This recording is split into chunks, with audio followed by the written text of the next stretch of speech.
What is going on, guys? Jesse here. So I just recently switched from my 49-inch ultrawide to this 48-inch large format monitor.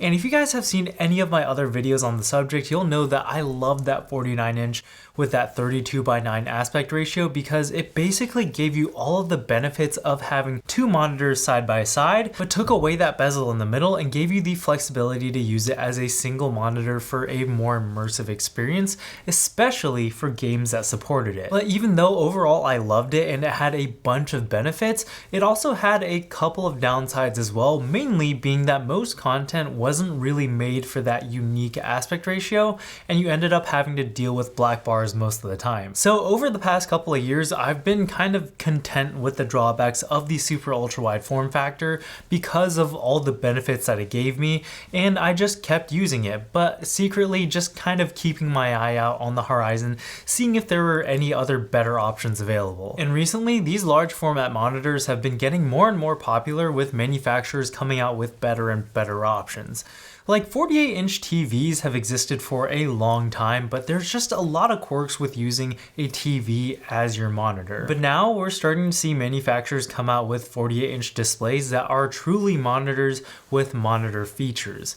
And ever since this option kind of popped up, I've been keeping my eye on it and just waiting for the right deal to pop up so that I can finally pull the trigger and jump on the wagon. And this past Black Friday, I finally got my chance when I saw this guy pop up for about $700 off, and that was enough for me to finally take the plunge and make it happen. And the model I've got here is the LG UltraGear 48-inch 120Hz OLED gaming monitor. But today's video isn't going to be so much a review of this model specifically, but more just about what it's like using a large format monitor in general, and what is essentially a TV on your desk. So if you're thinking about using a large format monitor for your setup at home, hopefully after watching this video you're going to have a better idea of what some of the advantages and disadvantages of that are, and whether or not it's the right fit for you. So the first thing you're going to need to be prepared for is, and I know this is going to sound stupidly obvious, but this thing is enormous. Like 48 inches nowadays is actually on the smaller end for a TV, and if we had a 48-inch TV in our living room, it would not look too big or out of place at all.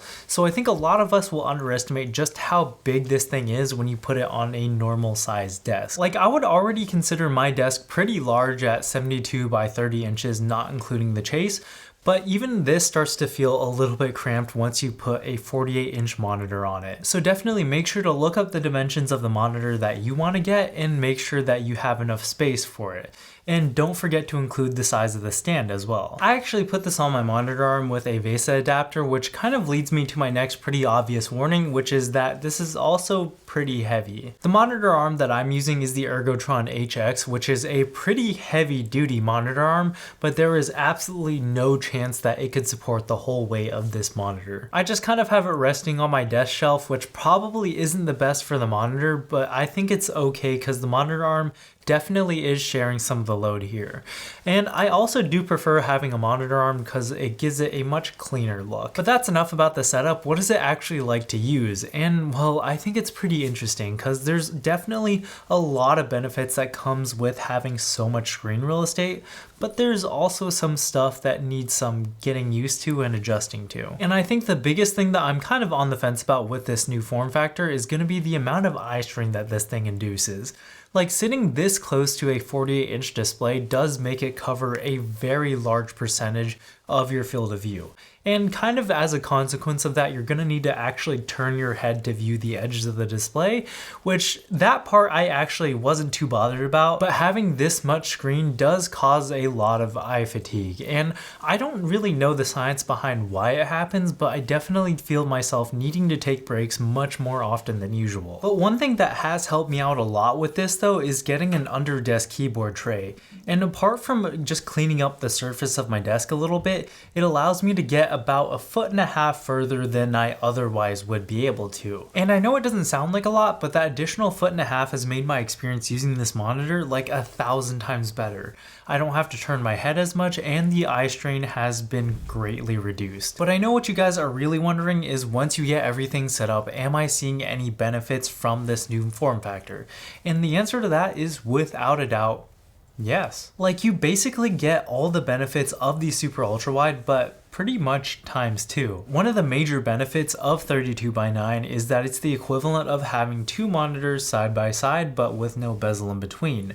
But with this, you basically get four monitors side by side, but still with no bezel. Now, to get this to work, you will need some sort of third-party software, but they're pretty easy to find.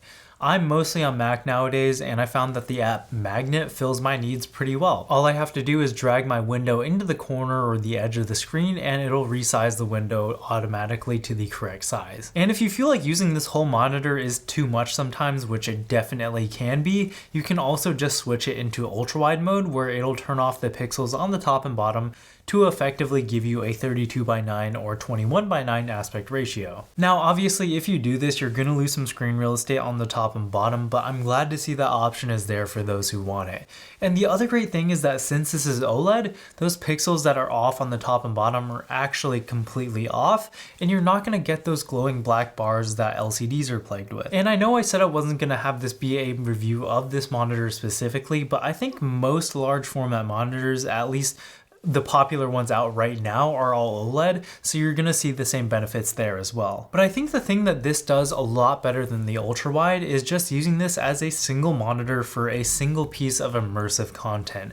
And whether you're watching a show / movie or playing a game, you just get such a great experience that I don't think is really matched on any other form factor right now. Now, granted, I think if you can find a game that supports 32:9 very well, it is a more immersive experience because you can sit a little closer and the screen feels like it's almost wrapping around you, which is a really cool experience as well. But the key there is if the game supports it, and a lot of games either don't support it at all or support it pretty poorly. But with 16:9, you can have the peace of mind that this will without a doubt work well with every game out there because it's been the default aspect ratio for a very long time. So overall, I've been really enjoying using this as my new monitor. I get to keep pretty much all the benefits that I had with the 32:9 ultra-wide, like treating this as multiple monitors with the flexibility to also treat it as one big monitor for maximum immersion. The only real downside that I'm noticing so far is that the hybrid Mac / PC setup isn't working as seamlessly as it used to, and if you don't know what I'm talking about, I'll leave a link below. But I think it's a sacrifice I'm willing to make for all the new benefits. And I think one takeaway I want you to have from this is that the keyboard tray has helped out a ton. Like, I think without it, I would not really be able to use this as my monitor because of the eye strain. That extra 1.5 feet that it gives you seriously makes such a big difference, and I highly suggest if you're looking at a large format monitor like this, also getting a keyboard tray, because it's seriously made it like 1,000 times better. My time with this monitor has been pretty short though, so I'm planning on doing an update video maybe 6 months to a year from now. So if you have any questions about the monitor or what it's like using a large format monitor, then just leave it in the comment section down below. I don't always reply to the comments, but I promise I read every single one of them. So definitely put your questions down in there, and if I see one that I think other people are also going to be wondering about, I'll probably try to address it in my next video. But that's it for this one. Thank you so much for watching. Like if you liked it, sub if you loved it, and I'll catch you guys in the next one. Peace!